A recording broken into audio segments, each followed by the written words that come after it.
복된 주일에 우리에게 주신 하나님의 말씀은 신약성경 마태복음 말씀입니다. 마태복음 18장 15절에서 20절 신약성경 30면쯤에 있습니다.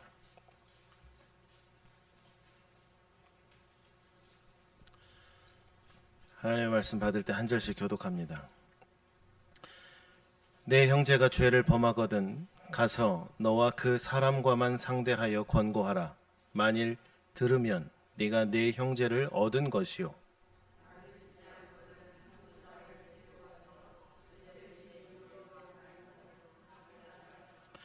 만일 그들의 말도 듣지 않거든 교회의 말하고 교회의 말도 듣지 않거든 이방인과 세리와 같이 여기라.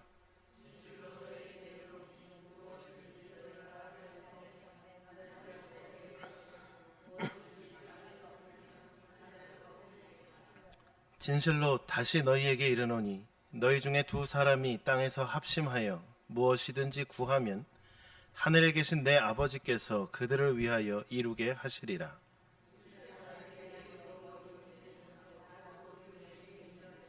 아멘. 오늘 본문의 이 20절의 말씀은 우리에게 참 익숙한 말씀입니다. 두세 사람이 내 이름으로 모인 곳에는 나도 그들 중에 있느니라. 아멘. 우리는 사람이 적게 모여 기도할 때 이 말씀을 자주 붙듭니다. 두세 사람만 모여도 주님이 함께 하신다라는 위로의 말씀으로도 우리는 이 말씀을 붙들고 살아갑니다. 본문을 근데 처음부터 읽어보면 이 말씀이 꼭 그런 것만은 아니다라는 것을 보게 됩니다.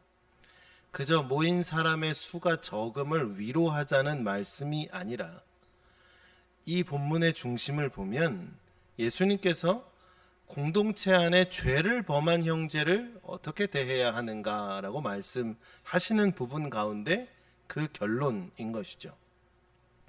예수님께서 그 순서를 말씀하십니다. 먼저 그 사람에게 혼자 가서 듣지 않으면 한두 사람을 더 데리고 가고, 그래도 듣지 않으면 교회에 말하고 교회가 함께 분별하라라는 것입니다. 그리고 그 말씀 끝에 하신 말씀이 나도 그들 중에 있느니라. 아멘 라는 것이죠. 여기서 말하는 두세 사람이다라는 건 한 사람의 죄를 그 한 사람, 피해 입은 그 한 사람, 때로 그것을 중재하는 한 사람, 그 자기 마음대로 판단하지 말고 함께 진실을 확인하라라는 것입니다. 이것이 정말 맞는 것인지 틀린 것인지 가서 같이 확인하고 하나님의 뜻을 구하고 그 사람을 쉽게 포기하지 않으려는 사람들이라는 것이죠. 그러니까 내 편 데리고 가서 그 상대방을 구석에 몰아넣으려고 세상 말하는 사람 숫자로 밀어붙이라는 게 아니라 나만의 생각에 갇혀 있지 않도록 몇 사람이 함께 가서 그 사람에게 이야기하라라는 것이죠. 자, 그럼 이 상황 속에 우리는 스스로에게 이렇게 물어볼 수 있습니다. 나는 과연 그런 사람들인가라는 것이죠. 두세 사람과 함께 갈 수 있는 그런 사람이냐라는 겁니다. 그 사람을 포기하지 않기 위해서라도 두세 사람을 더 데려가는 나는 그런 사람이냐라는 것이죠. 예수님께서 말씀하십니다. 네 형제가 죄를 범하거든 말씀하십니다. 15절의 말씀이죠. 네 형제가 죄를 범하거든 가서 너와 그 사람과만 상대하여 권고하라 말씀하십니다. 아멘 말씀하십니다. 먼저 그 사람에게 가라는 겁니다. 누군가 때문에 마음이 상하면 세상 말로 비기 싫죠. 뭐 비기 싫고 전화도 하기 싫고 그 사람의 이름만 들어도 치가 떨릴 만큼 싫은 사람들이 물론 있죠. 그런데 예수님은 가라라는 겁니다. 또 내가 지금 속상한 상황 가운데 때로는 뭐 양쪽 다 속상할 수 있는데 그들을 향해 그래 당신 말이 맞아 라고 하는 그 말을 들으면 마음이 편해지기도 합니다. 문제는 그렇게 내 편을 만들기를 시작하다 보면 정작 상대방의 말은 더 귀에 안 들립니다. 자기가 잘못을 했던 안 했던 간에 그 사람을 향한 긍정적인 것들만 쌓여져 버리면, 정확하게 상황을 바라볼 수 없는 시선들과 말들만 쌓여버리면 그 사람은 거기에 갇혀버리게 되고 결국에는 그 상대방과 대화를 할 수 없어진다라는 것이죠. 왜냐하면 마음속에는 이미 내가 결론이 나 있기 때문입니다. 내가 지금까지 살아온 모든 삶의 정황들이나 그런 상황들 속에서 쌓여온 나만의 노하우나 방법들이 결국에는 편견으로 자리 잡고 그 상대방과 더 이상 대화하려 하지 않는다라는 것이죠. 어떻게 보면 이것을 좀 넓게 확대해 보면 우리나라의 현재 팽배해 있는 극단적인 상황과도 같다라는 것이죠. 근데 예수님은 뭐라고 하시냐면 먼저 그 상대방에게 너 혼자 가라라는 거예요. 목적이 분명해요. 들으면, 우린 이걸 기억해야 됩니다. 들으면, 그 사람이 너의 말을 들으면 네가 너의 형제를 얻은 것이다 라는 거예요. 예수님이 원하시는 건 내가 이기는 게 아니에요. 형제를 얻는 거예요. 근데 들으면 형제를 얻는다는 거예요. 여러분, 상대방과 싸워요. 이겨서 득될 게 뭐 있습니까? 저 사람하고 나하고 의견 충돌이 있어요. 내가 이겨서 뭐 해요? 내가 일확천금을 얻는 그런 것입니까? 아니면 전쟁의 총칼을 들고 싸우는 상황이 아니면 굳이 내가 이겨서 뭐해요? 다만 이기고 지는 것이 하나님의 말씀을 수호하기 위한 것이라면, 우리가 늘 공부했던 믿음의 선한 싸움이라면 나는 이겨야 돼요. 지면 안 돼요. 그러나 내 마음이 속상한 걸 가지고 풀어내려고 하는 걸 이긴다라고 말하면 그건 마음 풀어봤자 뭐 얼마나 되겠느냐라는 것이죠. 예수님이 원하시는 건 나를 옳다고 증명하는 것도 아니고 상대방을 굴복시키는 것도 목적이 아닙니다. 우리는 싸울 때, 누군가 의견이 대립하고 충돌할 때 이런 의도가 있잖아요. 너는 틀렸고 내가 맞는데 너는 왜 안 들어? 이거잖아요. 네가 틀렸으면 내 앞에 무릎을 꿇고 나한테 머리를 조아려야지. 너는 뭔데 그렇게 뻣뻣하냐 이거 아니에요. 근데 그게 아니라는 거예요. 예수님이 말씀하시는 건 그게 아니라는 거예요. 그렇다고 상대방이 잘못한 걸 그냥 덮으라는 게 아니에요. 냅둬, 덮어줘, 이게 아니에요. 잘못이 있으면 말해야 되고 당신 그것은 죄입니다라고 알려줘야 된다는 거예요. 덮어놓고 내버려 두다 보면 문제는 더 커지거든요. 바늘도둑이 소도둑되는 건 쉽상이거든요. 어렸을 때 할아버지의 수염을 잡아당기던 아이를 잘못한 거야 라고 가르치지 않으면 그 아이가 커서 다른 사람을 때리는 걸 막을 수 없는 것과도 같은 거거든요. 잘못된 건 가르칠 수도 있어야 되는 겁니다. 성경이 말하는 회복이라는 건 무작정 하나님의 보혈로 다 덮어주는 것, 그냥 무작정 괜찮아라고 덮어주는 게 아니라 진실은 진실대로 가려내야 되는 거예요. 중요한 것은 내가 가서 왜 말하느냐라는 것이죠. 상대하고 싶지 않은데 왜 가서 말해야 될까요? 상대를 무너뜨리려고 하는 게 아니에요. 나의 힘과 권력과 권위로 그 사람을 짓누르기 위해서가 아니라 내가 가서 상대방의 잘못됨을 이야기하는 건 그 사람이 돌이키기를 바라며 이야기해야 되는 거예요. 내가 가서 이야기하고 그 사람이 돌이켰으면 하는 것이죠. 그 속에 숨어있는 그 마음이 바로 사랑이라는 겁니다. 여러분, 사랑의 반대말이 미움이 아니라는 건 우리는 알고 있습니다. 사랑의 반대말은 무관심이에요. 그냥 내 눈에 있어도 있지 않아요. 보이지 않아요. 그냥 나무토막과 같은 거예요. 그런데 예수님은 가서 말하라라는 겁니다. 진실을 말하면서도 사랑을 버리지는 않는다라는 것입니다. 여러분, 여러분의 자녀들이 여러분의 주위에 누군가가 잘못했을 때 그 잘못을 지적하고 가르쳐 주는 게 미워서 그럽니까? 진짜 미우면요, 그냥 그렇게 살다가 무너지게 내버려 두죠. 그냥 그 사람이 잘못하면 경찰에 신고하면 그만이에요. 근데 우리는 그렇지 않아요. 가서 가르치는 것이죠. 그런데 이 과정 가운데 한 가지 구별해야 될 게 있습니다. 모든 서운함과 의견 차이가 죄의 문제는 아니라는 거예요. 그러니까 나랑 의견이 다르다고 그 사람이 죄인은 아니라는 거죠. 성격이 다르고 생각이 다를 수 있습니다. 우린 다 똑같지 않아요. 똑같은 사람은 아무도 없어요. 심지어 한 태에서 나온 한 형제들도 지지고 볶고 싸워요. 재산 때문에 등 돌려요. 난리도 아니죠, 요즘 애들 말로. 그건 죄가 아니잖아요. 성격이 다를 수도 있습니다. 삶을 살아가는 방식 차이가 있을 수도 있습니다. 내가 불편하다고 해서 상대방이 반드시 죄인이다, 죄를 지었다? 그것도 아니라는 겁니다. 오늘 본문은 내가 마음에 들지 않는 사람을 어떻게 해야 되느냐가 아니라 분명한 죄와 잘못을 방치하지 말라라는 것입니다. 내 불편함을 하나님의 심판처럼 말하면 안 됩니다. 우리 수많은 종말론자들이 그렇게 얘기하죠. 하나님의 심판이 여기 있습니다. 그렇게 얘기하지 말라라는 겁니다. 사랑이라는 이름으로 무조건 죄를 덮으라는 것도 아닙니다. 사랑하는데 왜 그걸 자꾸 지적하십니까? 그건 사랑이 아니에요. 사랑이라는 이름으로 그냥 좋은 게 좋은 대로 가라는 것도 아닙니다. 자, 예수님은 뭐라고 하시냐면 내가 혼자 갔는데 그 사람이 듣지 않아요. 그러면 한두 사람을 더 데리고 가라 라고 말씀하십니다. 내 편을 늘려서 데려가라는 게 아니에요. 혼자 가서 말 안 들으면 두세 사람이 가서 윽박질러라는 게 아니에요. 한 사람의 그 판단이 틀릴 수 있기 때문에 함께 확인하라는 거예요.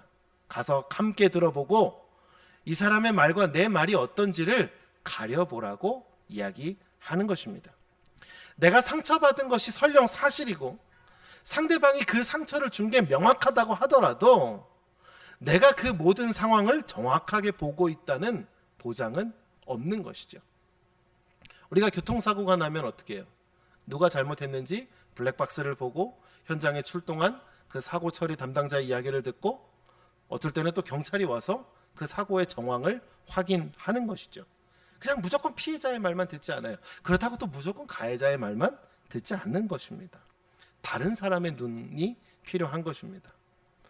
좋은 증인은 상대방에게만 말하지 않아요. 나 스스로에게도 말할 수 있어야 돼요. 내가 여호와의 증인이고 그 상황 가운데 내가 그 자리에 갔다면 한 사람만을 두둔하는 것이 아니라 양쪽의 입장을 다 들어봐야 되는 거예요. 박수는 혼자 치지 않아요. 혼자 쳐지지 않아요. 한 손으로 박수 칠 수 있는 사람은 없어요. 손뼉도 마주쳐야 소리가 나는 거예요. 이유가 분명 있다라는 것이죠. 그 사람이 잘못한 것은 맞아요. 근데 이 부분은 당신도 잘못 봤다라고 이야기해 줄 수 있어야 된다라는 거예요. 문제는 그 말을 들어야 된다라는 것입니다. 본문이 말하는 증인 두세 사람은 내 편이 아니라 진실의 편에 서 있는 사람이어야 된다라는 거예요. 예수님은 판단하지 말라고 하시는 게 아니에요. 내 감정과 내 확신만으로 사람을 함부로 정죄하고 확인하고 듣고 함께 분별하라 라고 말씀하십니다. 자, 그래도 듣지 않으면 예수님은 교회에 말하라 라고 말씀하십니다. 오늘 본문에는 듣지 않거든 이라는 말이 반복됩니다. 이것은 돌이킬 기회가 여러 번 주어지는 것입니다. 생각해 보십시오. 예수님이 비유하실 때 그 전에 구약의 수많은 선지자들이 와서 하나님의 말씀을 선포했습니다. 들으라 이스라엘, 들으라 이스라엘, 회개하라, 돌이키라, 하나님의 말씀을 청종하라. 그 말씀대로 살아야 너희가 심판과 화를 면할 수 있다. 네가 하나님께서 주신 땅에서 길이 살 것이다. 계속 기회를 주셨다라는 거예요. 그런데도 듣지 않으면 이런 겁니다. 형제를 얻는다는 건 그 말은 책임을 묻지 않는다는 뜻이 아니라 회복은 책임을 지나가야 되는데 무슨 책임이냐면 내가 잘못했으면 인정하는 것이죠. 내가 잘못했습니다. 요즘 세상은 왜 이렇게 싸움이 많을까? 가만히 생각해 보면 잘못했다는 이야기를 잘 안 해요. 내가 분명 실수하고 가해자의 입장이어도 잘못했습니다가 아니라 내가 그럴 수 있지 라고 이야기하는 거예요. 그 문제가 큰 것 같아요. 내가 상처를 줬으면 미안하다고 하면 되죠. 말만이라는 게 아닙니다. 사과해야 되는 거예요. 피해를 입혔다면 책임져야 되는 거예요. 보상을 해야 되는 거예요. 회개했다고 깨진 신뢰가 곧바로 예전처럼 돌아오는 건 아닙니다. 아, 내가 회개했는데 왜 나는 하나님 앞에 회개했는데 문제가 해결이 안 돼? 이건 아닙니다. 시간이 필요한 일도 있고 회개한 뒤에도 끝까지 남는 나의 책임이 있기도 합니다. 복음이라는 건 책임을 피하게 하는 말이 아닙니다. 오히려 내가 복음을 들었으면, 내가 하나님의 말씀을 들었으면 우리에게는 이런 고백이 나옵니다. 주님, 제가 잘못했습니다. 여러분이 하나님을 처음 영접하고 나서 그 하나님 앞에 눈물 흘리면서 기도하셨던 그 기도가 기억나실 겁니다. 그때 우리의 기도가 뭐였죠? 하나님 감사합니다. 하나님 제가 잘못했습니다. 그게 터져 나와야 된다는 겁니다. 제가 책임지겠습니다. 그 책임이 뭘까요? 눈에는 눈으로 이는 이로? 그게 아니죠. 내가 그 받은 사랑을 다하기까지 그 받은 사랑의 책임을 내가 남을 사랑하며 지겠습니다. 이런 고백이 우리에게 있어야 한다는 것입니다. 이렇게 말할 때 저 사람은 은혜 받은 사람이구나, 내 삶에 은혜가 있구나 라는 것을 알게 되는 것입니다. 그렇다고 이 말씀을 모든 상황에 기계적으로 그냥 붕어빵 찍어내듯이 딱딱 갖다 찍으라는 것도 아니에요. 폭력이나 학대의 사건들도 있죠.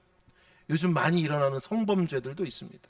아동을 상대로 하는 범죄들도 있고, 심각한 권력 남용의 경우에는 피해자에게 야, 네가 가서 좀 만나봐 라고 하면 안 돼요. 네, 그럴 때는 안 돼요. 피해자의 안전과 보호가 먼저 돼야 되고요. 필요한 경우에 교회 밖에 책임 있는 기관과 법적인 절차의 도움도 받아야 되는 거예요. 제가 감사한 것 중에 한 가지는 제 주변의 목사님 중에 학교폭력 전문가가 있어요. 그래서 제 아이의 문제나 아이의 일들이나 아니면 다른 상황들에 있어서 물어봐요.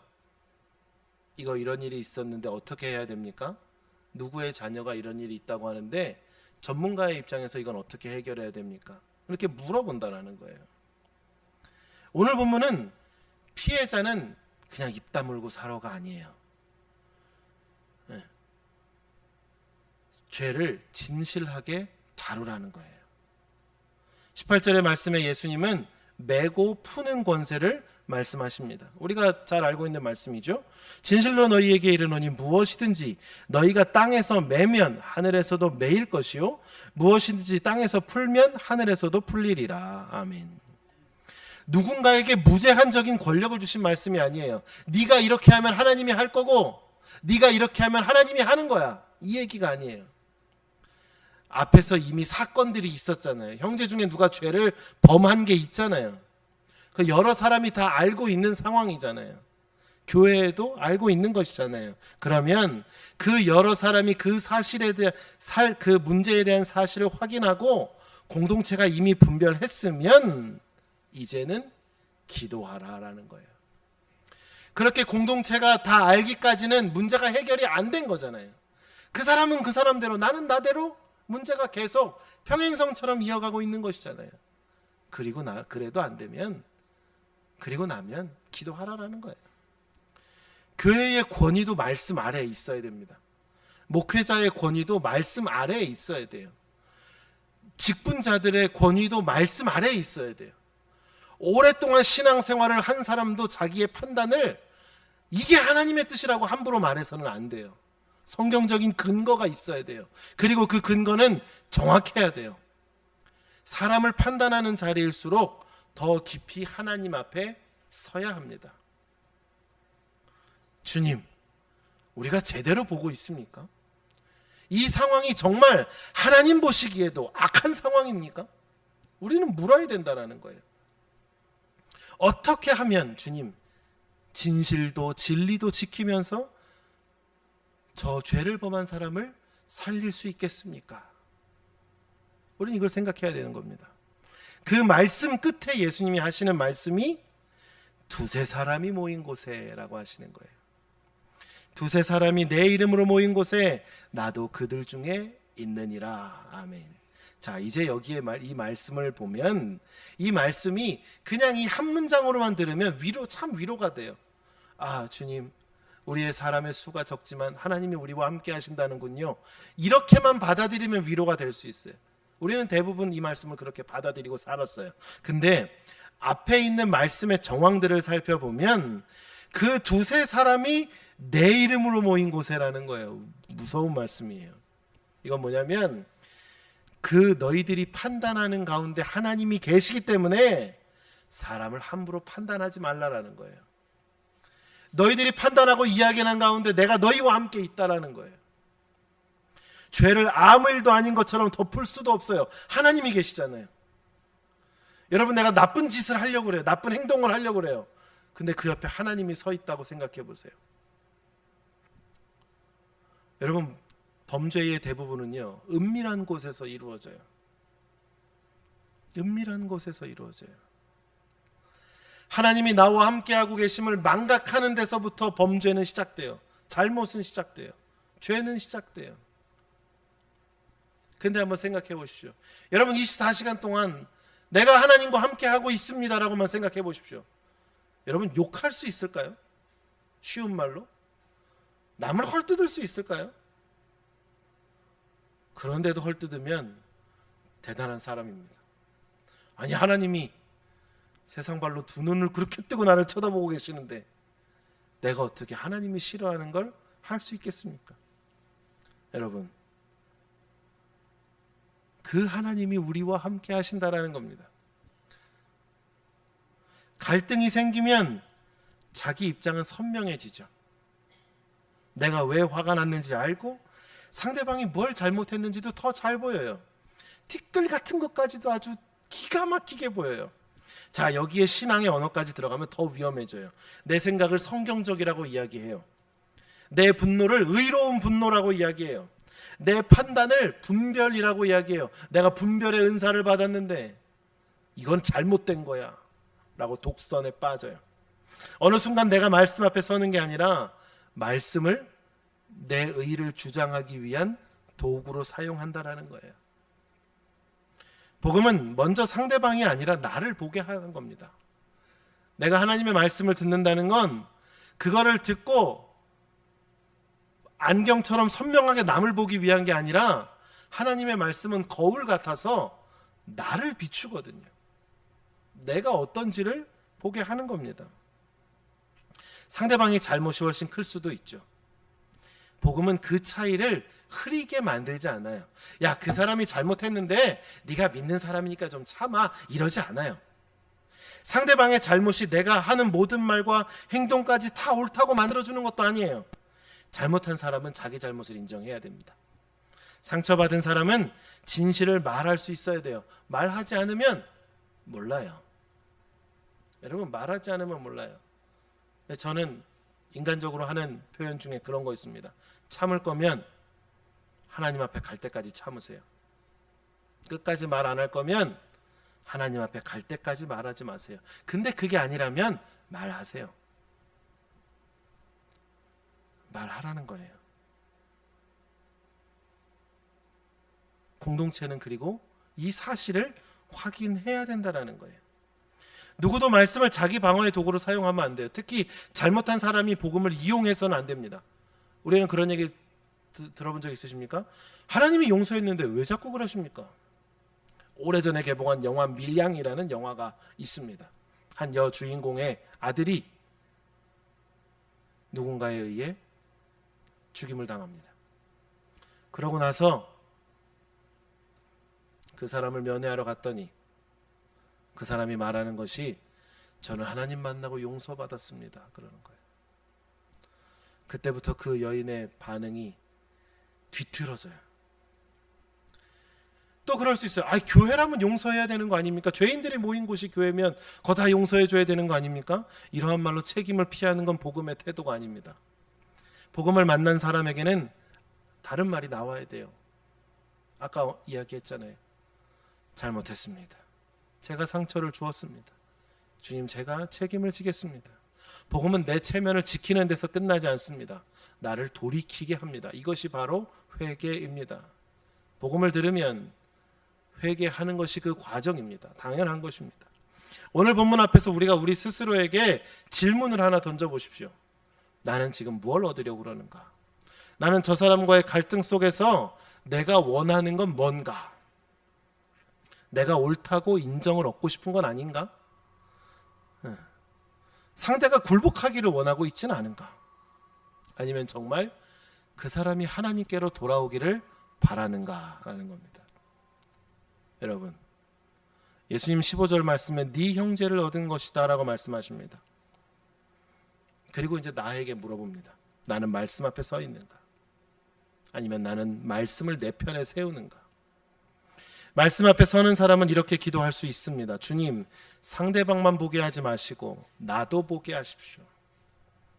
상대만 말씀 아래 세우고 잘못됐다 잘됐다 판단하라는 것이 아니라 주님, 나도 그 말씀 앞에 서서 보게 하십시오 라는 겁니다.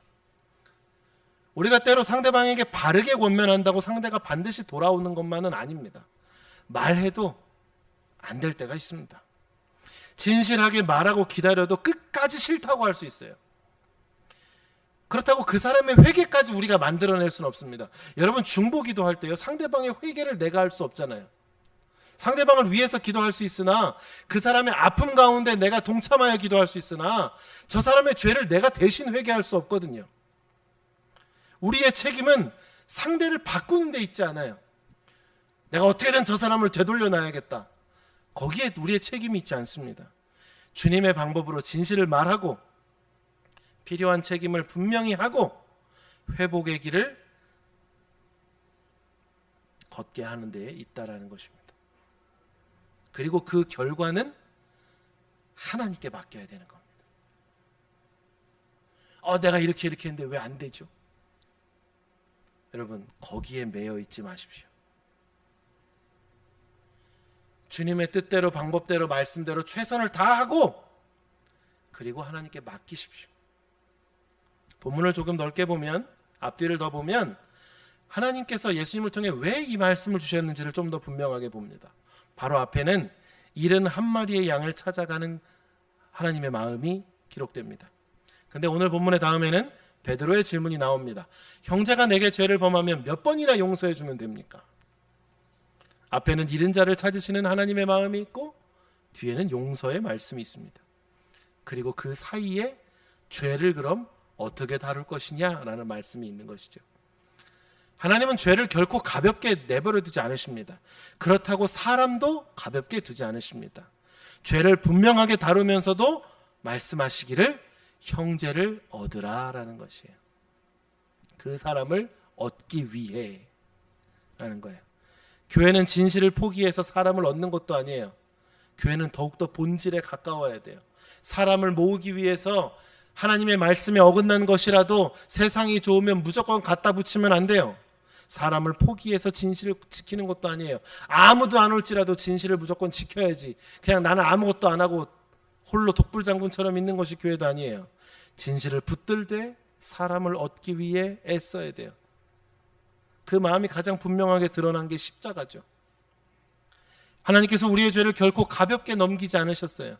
구약시대에 우리가 새벽마다 레위기의 말씀을 읽고 있지만 수많은 희생제물이 필요해요. 그 피가 필요해요. 근데 그 피를 흘리는 것도 완전한 해결은 아니에요. 그렇기에 하나님은 예수님을 통해 십자가를 지게 하셨습니다. 죄인인 우리를 포기하지 않으셨어요. 예수님이 우리의 죄를 짊어지셨습니다. 십자가는 죄를 가장 엄하게 다루면서, 그러나 그 십자가를 통해 하나님은 죄인을 얻으셨습니다. 그 십자가의 진실과 은혜가 함께 있는 것이죠. 사랑하는 성도 여러분, 여러분 무엇을 얻고자 하십니까? 내가 옳다고 인정받으려고 혹시 싸우고 계십니까? 아니면 상대방이 무릎 꿇기를 원하십니까? 정말 그 사람을 얻고 싶은 것인지를 다시 물어봐야 됩니다.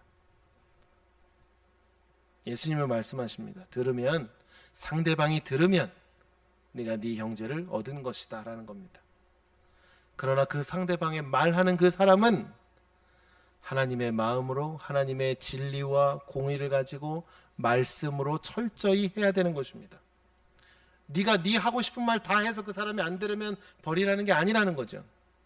우리의 목적은 나의 승리가 아니라 우리가 하나님 안에 함께 서는 것입니다.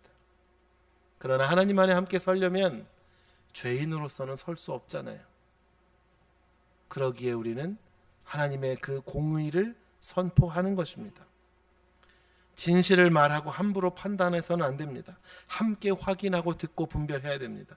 무엇보다 상대방만 말씀 앞에 세우지 말고 나도 그 말씀 앞에 서고 내가 잘못한 게 있으면 인정하고 내가 책임져야 할 것이 있으면 책임져야 되는 겁니다. 당신이 책임져야 돼. 그러는 게 아닙니다. 어떤 분쟁의 이야기를 들어보니 그런 이야기를 하더라고요. 당신만 참으면 다 끝나. 그런 게 어디 있습니까? 모두가 함께 참을 건 참고 정리해야 될 건 정리해야죠. 누군가 돌이킨다면 다시 돌아올 길도 열어둬야 됩니다. 옛날에 나에게 피해를 줬던 사람이야. 저 사람은 다시 못 돌아와. 이게 아닙니다. 여러분, 우리 교단에 있는 헌법 중엔 7위가 있습니다. 이 7위라는 건 그 사람을 내쫓으려고 만들어 놓은 게 아니에요. 여러분, 교도소는 가둬놓으려고 만든 게 아니죠. 그 사람을 교화시키려고 만들어 놓는 것이죠. 마찬가지입니다. 말씀도 그렇습니다. 기준선을 명확하게 그어서 잘못하면 지옥, 잘하면 천국, 이게 아니라는 거예요. 돌이키지 않는 사람까지 끝까지 내 힘으로 바꾸려고 하지는 마십시오. 그러면 나도 지칩니다. 앞으로 가야 되는데 계속 뒤돌아보면서 뛴다고 생각해 보십시오. 다 넘어집니다. 여러분, 하나님께서 주신 그 사랑은 포기하지 마십시오. 이것은 무관심하지 말라는 말로 우리가 이해해 볼 수 있습니다. 관심은 가지십시오. 그 관심이 뭐냐면, 하나님, 저 사람이 돌이키게 하여 주시옵소서. 물론 이전에는 주여 나도 돌이키게 하시고 저 사람도 돌이키게 하십시오. 그 사람을 놓고 기도하라는 겁니다. 우리는 기도한다는 걸 때로 무책임하다라고만 생각하는데 그게 아니에요. 이게 진짜 해야 될 거예요. 우리가 해서 안 되면 기도하는 겁니다. 내 안에 계신 하나님께 맡기는 겁니다. 교회는 누가 더 옳은지를 겨루는 공동체가 아닙니다. 진실을 외면하지 말고 않고 사람도 포기하지 않는 공동체입니다.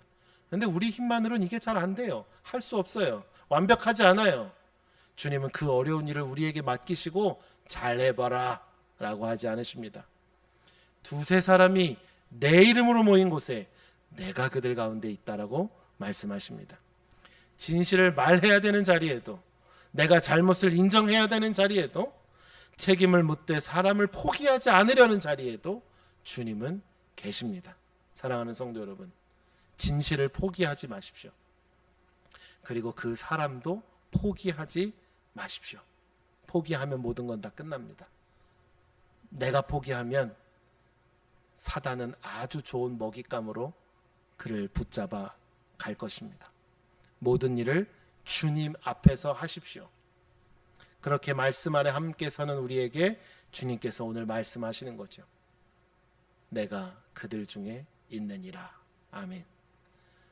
우리가 그들이 되기를 원합니다. 주님의 이름으로 모이는 그들이 우리가 되어지기를 주님의 이름으로 축원합니다. 기도하겠습니다.